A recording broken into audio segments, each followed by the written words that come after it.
یہ طریقہ غلط ہے. یہ جو ہاتھ منہ کے قریب لانا یہ غلط ہے. ایسے دیکھیں یہ غلط ہے.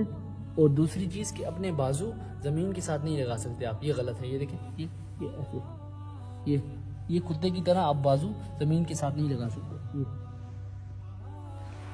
قال النبی صلی اللہ علیہ وسلم اعتدلوا فی السجود ولا يبسط احدکم ذراعیہ انبساط الکلب. آپ صلی اللہ علیہ وسلم نے فرمایا سجدے میں سیدھے رہو اور تم میں سے کوئی بھی اپنے بازو کتے کی طرح نہ پھیلائے. یعنی کتے کی طرح کیسے؟ یہ دیکھیں یہ اور سجدہ کرنے کا صحیح طریقہ کیا ہے وہ یہ ہے. یہ دیکھیں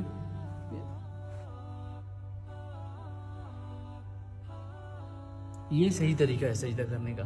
اب جب آپ کے ساتھ نمازی کھڑے ہوئے ہیں نماز میں آپ جماعت کے ساتھ, تو آپ اپنے بازو اندر کی طرف لے جائیں.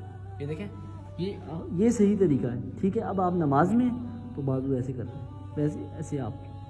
ٹھیک ہے, جب آپ نماز میں ہیں تو اپنے بازو اندر کی طرف لے جائیں, کیونکہ کسی کو ڈسٹربنس کریٹ نہ ہو, کسی کو تکلیف نہ ہو. جزاکم اللہ خیرہ, اللہ یحفظکم. السلام علیکم.